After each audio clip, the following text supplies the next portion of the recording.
Mohon maaf. Ini operator lampu kalau bisa matikan saja ini. Kita kayak di ruang disco. Ini bukan kita mau karaoke ini. Boleh nyala tapi jangan ganti-ganti warnanya. Begitu saja. Jangan merah, kuning, hijau.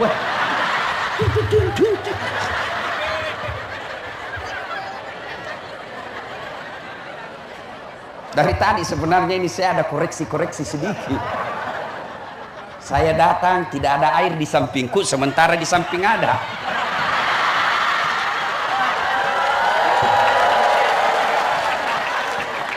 Kemudian saya lihat lagi Pak Jenderal, ada kue di depannya, saya tidak ada.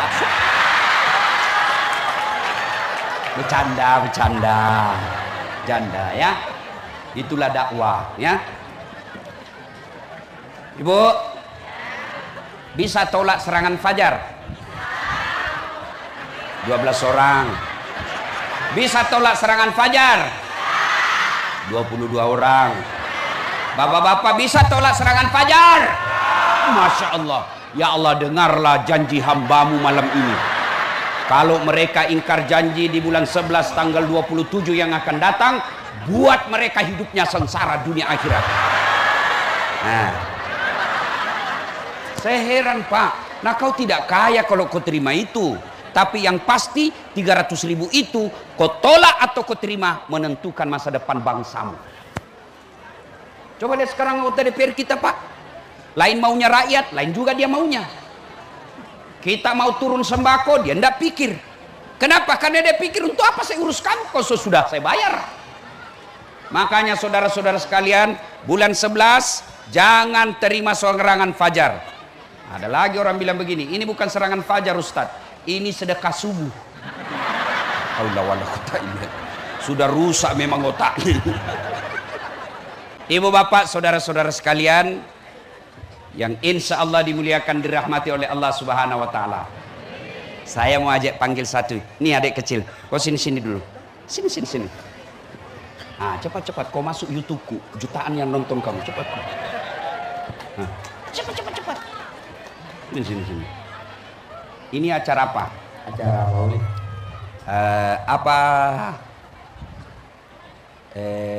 Hikmahnya apa judulnya? Peringatan maulid Nabi. Ya, terus. Peringatan maulid Nabi Muhammad SAW. Temanya. Meneladani Rasulullah SAW sebagai langkah konkret menuju kehidupan bahagia dunia akhirat. Oke, itu temanya toh? Mau kau duit? Betul? 100.000. Ini jangan didengar orang ya. Ini rahasia. Ini uang Ustadz jauh lebih berkah daripada uang polisi. Tapi jangan kau kasih tahu orang ya. Jangan kasih dengar orang di dalam sini. Sekarang saya mau tanya supaya kau dapat 100.000. Siapa namanya Presiden Republik Indonesia? Jokowi. Oke. Siapa yang terpilih pemilu lalu? Prabowo. Siapa namanya anaknya Joko Widodo? Anaknya Jokowi. Jangan lihat kau. Siapa namanya anaknya Jokowi? Gibran. Betul. Oh dapat hadiah ya. Ya oke. Tunggu dulu. Ada pertanyaan berikut. Siapa anak terakhirnya Nabi? Hasan Hussein. Hasan Hussein. Oke, Hasan Hussein. Hari apa wafatnya Nabi? Hari Senin. Berapa anaknya Nabi? 7. Kemudian anak terakhirnya? Hasan Hussein. Oke. Berapa istrinya Nabi? Ada. Oke. Sudah. Ini sengaja gimmick namanya ini Pak. Ya. Bayangkan Jokowi dia tahu. Prabowo dia tahu. Anaknya Prabowo dia tahu. Sebelum Jokowi presiden, siapa lagi presiden kita? Coba. Itu dia tahu semua. Padahal demi Allah, SBY, Jokowi, Prabowo, Gibran, Dasat Latif sekalipun tidak sampean tidak dia urus kau nanti. Tapi Rasulullah yang memberimu syafaat, ketika sholatmu ada bolong-bolong, syafaatnya Rasulullah yang akan tempal. Ketika umat nanti disiksa, Nabi minta, ya Allah ringankan siksaannya. Itu Nabi Muhammad sallallahu alaihi wasallam. Tapi sejarah hidupnya kau tidak tahu. Ada tahu sedikit lah. Oke. Ini silakan deh. Siapa namamu tadi? Ajril. Ajril. Oke, silakan duduk. Itu yang masih muda, dan saya yakin kalau saya tanya orang tua di sini, ada yang mau jadi korban. Ada yang mau jadi korban. Yang muka-muka sakaratil maut. Ada yang jadi korban. Bapak mau enggak jadi korban? Ada mau dia. Ibu-ibu, ada mau uang 100? Ada ibu? Ada mau? 100.000. Ibu? Ada? Ibu majelis taklim. Ibu majelis taklim yang menyanyi tadi. Ibu-ibu mau? Saya kasih ibu. Enggak mau ditanya. Kalau begitu enggak usah saya kasih duit, saya tanya ibu. Istri ketiganya Nabi siapa? Saya tetap kasih ibu. Uang berkah ibu. Ibu, Pak, inilah tujuannya maulid. Inilah tujuannya maulid. Supaya kita dengar sejarah Nabi. Setelah dengar, kita tahu. Setelah tahu, kita ikuti. Sesuai yang kita mampu. Jangan tiap tahun maulid, tapi tidak ada pengetahuan soal Nabi. Saya keliling-keliling maulid dari tahun ke tahun, dari tahun ke tahun. Sudah 16 tahun saya jadi penceramah. Selalu hikmah maulid, meneladani Nabi. Coba kita lihat sekarang. Meneladani Rasulullah sebagai langkah konkret menuju kehidupan bahagia dunia dan akhirat. Tapi bagaimana kau mau teladani Nabi kalau sejarah Nabi kau tidak tahu? Bagaimana kau mau teladani Nabi tidur kalau caranya Nabi tidur kau tidak paham?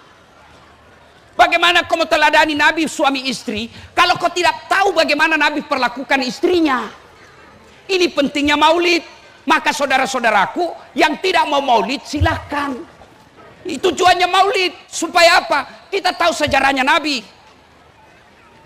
Anak-anak Nabi ada 7 orang. 3 laki-laki, 4 perempuan. Stop.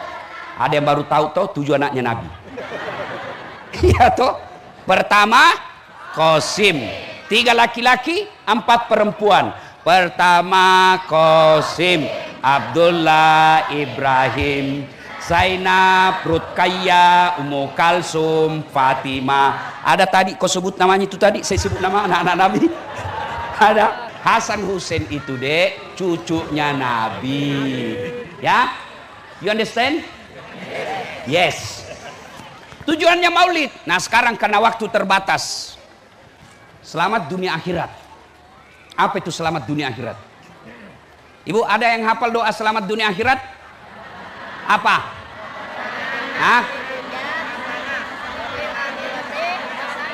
Wakina. Itu yang disebut doa sapu jagat. Tapi kan kita tidak tahu apa itu fid dunia hasanah. Apa sih yang disebut selamat di dunia? Lalu apa kaitannya dengan Nabi? Fid dunia hasanah itu menurut ulama ada 4 perkara. Kalau kalian mau selamat bahagia dunia itu minimal 4 hal kamu harus miliki. 1, apa itu? Punya pasangan yang soleh dan soleha. Punya istri yang soleha, punya suami yang soleh. Yeay. Kenapa orang setelah menikah jauh dari bahagia? Padahal hartanya banyak, tinggi jabatannya, mobilnya lengkap, rumahnya mewah, tempat tidurnya spring bed, pembantunya 2, babysitternya 4. Tapi suami istri saling menghina. Kenapa? Karena dia tidak mencontoh Nabi. Ya dia contoh siapa? Sinetron. Ya. Bermula dari salah memilih pasangan. Orang tua sekarang memilihkan jodoh untuk anaknya. Apa yang ditanya? Apa kerjanya? Kamu suka enggak? Orang tua dulu enggak ada cinta-cinta. tapi setia hingga akhir. Tidak ada pacar-pacaran. Apa betul Ustaz tidak pacaran bahagia? Saya buktinya. Saya tidak kenal istri saya waktu saya lamar. Tidak pernah ketemu. Tidak pernah lihat fotonya. Nanti selesai ijab kabul, masuk kamar, baru saya pertama kali lihat wajah saya. Saya bahagia. Sekarang anak-anak kita pacaran 4 tahun. Sudah menikah, baru 2 tahun cerai. Waktu mau menikah, dialah laki-laki yang terbaik buatku. Semenjak saya kenal dia, tak ada lagi laki-laki yang terbaik. Kenapa? Dari salah, dari dia pertama milih jodoh. Orang tua juga salah.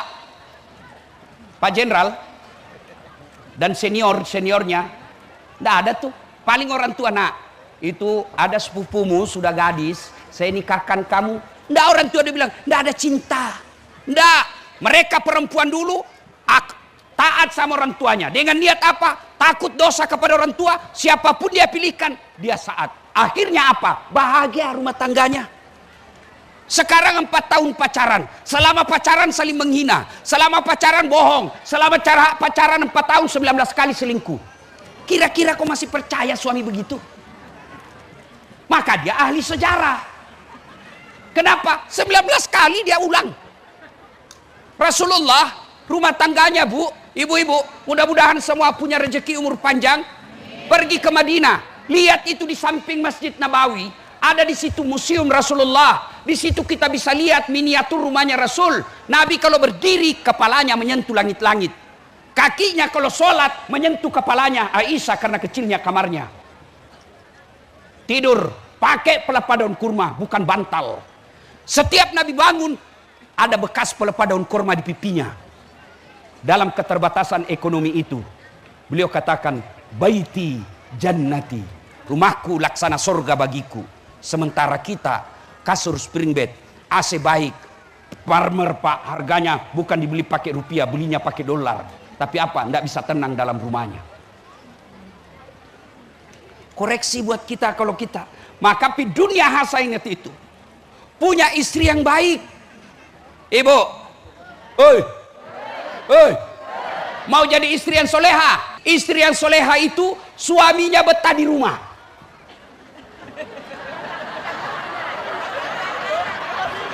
Apa? Dia bilang suaminya, menderita kita kalau di rumah Ustaz.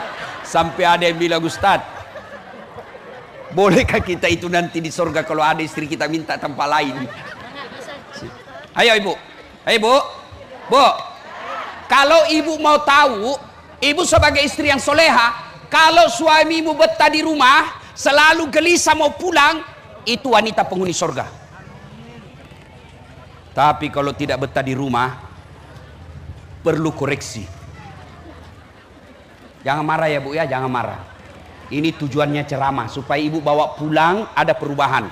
Apalagi kalau ibu sudah 60 tahun ke atas, mau kemana ibu? Ada kawan saya tanya, kenapa sih kau jarang sekali ngopi di rumahmu? Kenapa kau tidak ngopi di rumahmu? Apa katanya? Ngopi di rumah Ustaz, kopi diminum, ngomelan dirasa. Bu,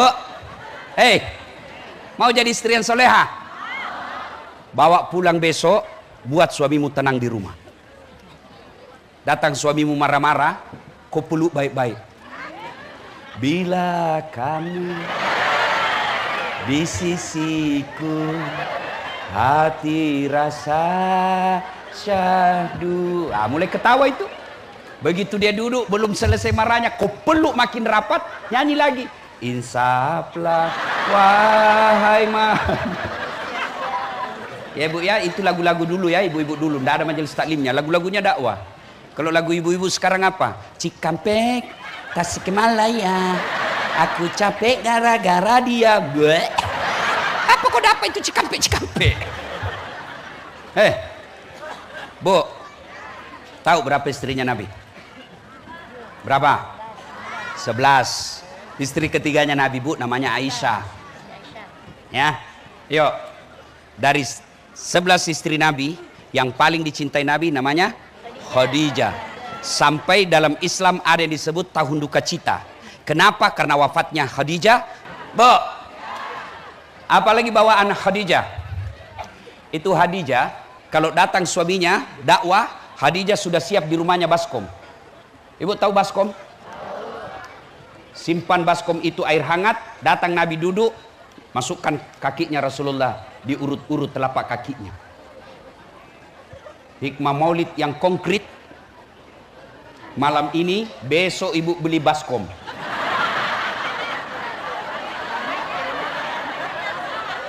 Ya, ada di rumah banyak.